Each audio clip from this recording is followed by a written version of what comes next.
है और हमारी कोई कुर्बानी उसके लिए हो सकती है, हम सब करने के लिए तैयार हैं। हम एक चौराहे पर खड़े हैं और आप देख रहे हैं कि पिछले कुछ दिन से जगह जगह पर हम लोग यात्राएँ कर रहे हैं, पद यात्राएँ कर रहे हैं। भारत जोड़ो यात्रा जो अभी सितंबर के माह में राहुल जी शुरू करेंगे कन्याकुमारी से, उसी के संदर्भ में हम ये यात्राएँ करके लोगों को प्रोत्साहित कर रहे हैं, लोगों को तैयार कर रहे हैं। और जो बढ़ती हुई कीमतें एक बड़ा बोझ बन गई हैं गरीब पर, उसका विरोध करने के लिए, और जो बेरोज़गारी चारों तरफ छाई है और जिसकी वजह से चारों तरफ नौजवानों में एक परेशानी है, उसको लेकर उसको एक तरफ बढ़ती हुई कीमतें, दूसरी तरफ बढ़ती हुई बेरोजगारी, इन दोनों को लेकर जिस अभियान को कांग्रेस पार्टी ने बढ़ाया है, तो उसको लेकर हम लोग जगह जगह डिस्ट्रिक्ट में और जो हमारा और क्षेत्र जो अलीगंज में है, उस क्षेत्र में हम लोग गए और वो कार्यक्रम अंजाम दिया। आज भी उसका समापन होगा, लेकिन आज यहाँ आना इस उत्साह और उल्लास के साथ सब लोगों के साथ यहाँ पर सम्मिलित होना, सब लोगों के साथ बैठकर कुछ समय देना, मैं समझता हूँ ये हमारे लिए एक विशेष संतोष और आनंद का विषय है। इस पर क्या कहना है? ऐसा है कि बीजेपी को अगर इतिहास ही लिखने का शौक़ है तो इतिहास लिखें, राजनीति छोड़ दें। पंडित जी ने क्या किया और किसने क्या कहा, ये तो सब अंकित है किताबों में, इतिहास लिखा हुआ है इस देश का, उसको मिटा नहीं सकते। पंडित जी पर प्रहार करते हैं, जवाहरलाल नेहरू पर प्रहार करते हैं, और दूसरी तरफ चुपचाप गांधी जी पर भी प्रहार करते हैं। तो गांधी से ना अपने आप को अलग कर पाते हैं और ना ही गांधी जी को स्वीकार कर पाते हैं। हमारा ये मानना है महात्मा है, इसलिए कि कहीं हमको कोई किसी बीजेपी के कथन का कहीं हमारे सामने कोई सबूत ना रख दे, इस बात का बड़ा डर रहता है और इस बात की बड़ी चिंता रहती है। हमको विश्वास महात्मा गांधी में है और मैं नहीं मानता हूँ कि ये जितना ही नया इतिहास लिखने का प्रयास करें, ये महात्मा गांधी को, पंडित जवाहरलाल नेहरू को, भारत के शहीदों को, भारत के उन सभी सम्मानित नेताओं को जिन्होंने अपना पूरा जीवन भारत को दान कर दिया और जिन्होंने भारत का संचालन किया, भारत की नींव रखी, नवीन भारत की नींव रखी, ये जितना ही इतिहास चाहे लिख लें लेकिन उसको मिटा नहीं पाएंगे। वो हमारे दिलों पर लिखा हुआ है, हमारे दिलों में बैठा है। और वही आज तिरंगा लेकर 75 साल तक तिरंगे का इन्होंने कभी कोई सम्मान नहीं किया, कभी तिरंगा अपने दफ्तर पर नहीं लगाया, अपने मुख्यालय पर नहीं लगाया। आज तिरंगा लेकर चले हैं, हमसे कह रहे हैं कि तिरंगा फहराओ, हम तिरंगा फहराएंगे, जैसे फहराते रहें। हमारे तो दिल में तिरंगा है और वो हमारे दिल का तिरंगा है, उस तिरंगे को ये कभी हमसे छीन नहीं सकते। सर, विभाजन किया ना, उनका ये कहना है क्या पुराने घाव फिर से हरे कर रहे हैं? तुम वो विभाजन नहीं, मैं कहता हूँ तुम विभाजन समाप्त करा दो, तुम अखंड भारत फिर बनवा दो। कौन शिकायत करता है? हम देंगे, इनका साथ देंगे। क्यों नहीं भारत को एक कर देते हैं? जाएँ, बैठे बात करें, हमारे बांग्लादेश के साथियों से बात करें, जाएँ पाकिस्तान के साथियों से बात करें, जाएँ अफगानिस्तान के साथियों से बात करें, जाएँ तिब्बत के लोगों से बात करें। कौन कौन साथ आता है, कैसे साथ आता है, जाएँ बात करें, हम तो इनका समर्थन करेंगे। खंडित भारत का बार बार प्रसार और प्रचार करना, उसकी जगह ये भारत को इकट्ठा करें, भारत को यूनाइट करें, इसका संकल्प लें तो मैं समझूंगा कि इनमें कोई बात है। लेकिन हमेशा किस चीज़ को खंडित किया, क्यों किया, कैसे किया? सच्ची बात है कि 1947 में हमने ये मान लिया कि जो जाना चाहता है वो जाए और हमारा अपना जो है वो यहाँ रहेगा। और ये बता दीजिए कि जब ये लोग कहते हैं कि जब विभाजन हुआ था तो मुसलमानों का एक देश और हिंदुओं का एक देश बना था, क्या इसको झूठ सा साबित करने के लिए कुछ दिखाना होगा?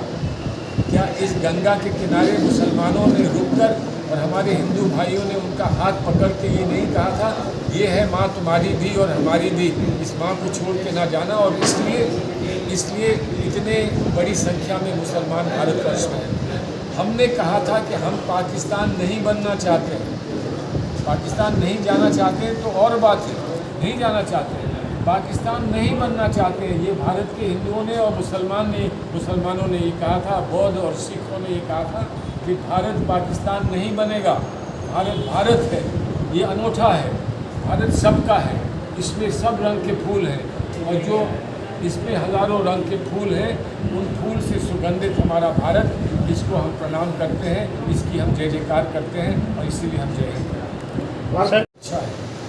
अच्छा है, सब मानते हैं कि वो अच्छा हुआ। बीजेपी नहीं मानती कि अच्छा हुआ है, लेकिन हम लोग सब मानते हैं कि बिहार में जो हुआ है वो अच्छा है। लेकिन वो एक पहला कदम है, वो एक राष्ट्रीय एकता की ओर चलने में पहला कदम लिया गया है। अब वो कितनी तेज़ी से वो कदम हम आगे ले पाएंगे वो समय बताएगा। कांग्रेस सहयोग करेगी? कांग्रेस उसमें हिस्सा है, सहयोग क्या करेगी? कांग्रेस हिस्सा है, हम सहयोग करेंगे तो आप कहेंगे आप बड़े, अरे बहुत अपना सहयोग कर रहे हो। हम तो सहयोग उस एकता का कर रहे हैं जिस एकता के लिए आज से नहीं, हम कई वर्षों से चिल्ला कर कह रहे हैं कि एकता नहीं होगी तो हम अपनी उस राह पर नहीं पहुंच पाएंगे जिस राह पर हमारे बुजुर्गों ने हमें सौंपा था, जिस राह को और कहा था कि इसी पर चलते रहना, यही राह तुमको। सर, क्या नीतीश जी को कांग्रेस अपना चेहरा मानेगी? नीतीश जी को चेहरा मानेगी कांग्रेस? अरे देखिए, आप बात सुनिए, चेहरा नीतीश जी बनना चाहते हैं तो नीतीश जी कहेंगे ना मैं चेहरा बनना चाहता हूँ, ज़बरदस्ती मैं उनको चेहरा बना दूँ। जो नेता हैं सब दलों के, वो आपस में बैठेंगे, चर्चा करते हैं, एक दूसरे को अच्छी तरह जानते हैं, वो चर्चा करेंगे, वो आपस में तय करेंगे कौन चेहरा बन सकता है और किसको बनना चाहिए, वो आपस में तय करेंगे। तो इसमें तो कोई सवाल ही नहीं कि कोई कहे मैं बनूँ, दूसरा कहे नहीं बनो, तीसरा कहे कि हम बने, चौथा कहे कि हम बने। सब लोग मित्र हैं, आपस में बैठेंगे, बात करेंगे और सब अपनी जिम्मेदारी जानते हैं, समझते हैं। हम यहाँ बैठकर अनुमान लगाएं कि ये बनेंगे, वो चेहरा होगा, ये नहीं होगा, अच्छी बात नहीं है। बड़े लोगों का सम्मान होना चाहिए और उनकी सोच बहुत उच्च स्तर की है, उसका सम्मान होना चाहिए। ईडी के तमाम छापे राहुल गांधी और सोनिया गांधी, कोई भी एजेंसी कर रही है, वो किस सीमा तक जा सकती है, किस हद तक जा सकती है, ये कोई कह नहीं सकता है। ये लोग पूरे व्यवस्था को बिगाड़ रहे हैं, बिगाड़ने की ठान ली है, तो ये उसमें क्या कुछ कर सकते हैं इसका कोई अनुमान लगा नहीं सकता। हम सिर्फ इतना कह रहे हैं कि हम तैयार बैठे हैं, वो आए, वो हमसे हमारा खून मांगे तो हम खून देंगे, वो हमसे हमारा पसीना मांगे तो हम पसीना देंगे, वो हमारे आंसू मांगेंगे तो हम आंसू नहीं देंगे। वो आंसू हमारे अपने लोगों के लिए हैं, वो आंसू किसी और के लिए है। कि जिस तरह से देश को अभी तक लूटा गया है और भाई भतीजावाद है, परिवारवाद है, इस तरह की अब राजनीति नहीं होगी और 2047 तक का उन्होंने अब विजन दे दिया है। तो क्या लग रहा है सीधा सोनिया गांधी और राहुल गांधी के ऊपर अटैक कर रहे हैं और वसूली करने की भी बात कर रहे हैं? देखिए, उनके पास उनको शर्म आनी चाहिए भारतीय जनता पार्टी के लोगों को कि वो ये कहें कि परिवारवाद देश में और लोग कर रहे हैं। मुझे ये बता रहे जब किसी ने क्रिकेट को भी नहीं छोड़ा, कोई ज़मीन करे, कोई ज़मीन ले, कोई बड़ी संस्था ले, तो समझ में आता है कि इनको बड़ी चीज़ों का शौक़ है।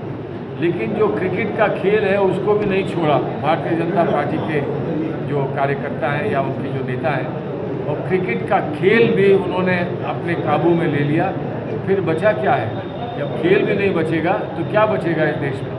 संविधान को उन्होंने क्या किया, संविधान के साथ क्या उनका व्यवहार रहा, कानून के साथ क्या व्यवहार रहा, किस तरह से वो ईडी का इस्तेमाल कर रहे हैं, तो बात सबके सामने है। हम इसे स्वीकार नहीं करते, हम इसे नकारते हैं, हम इसका विरोध करेंगे। हम देश में ऐसी व्यवस्था को पाँव नहीं जमाने देंगे।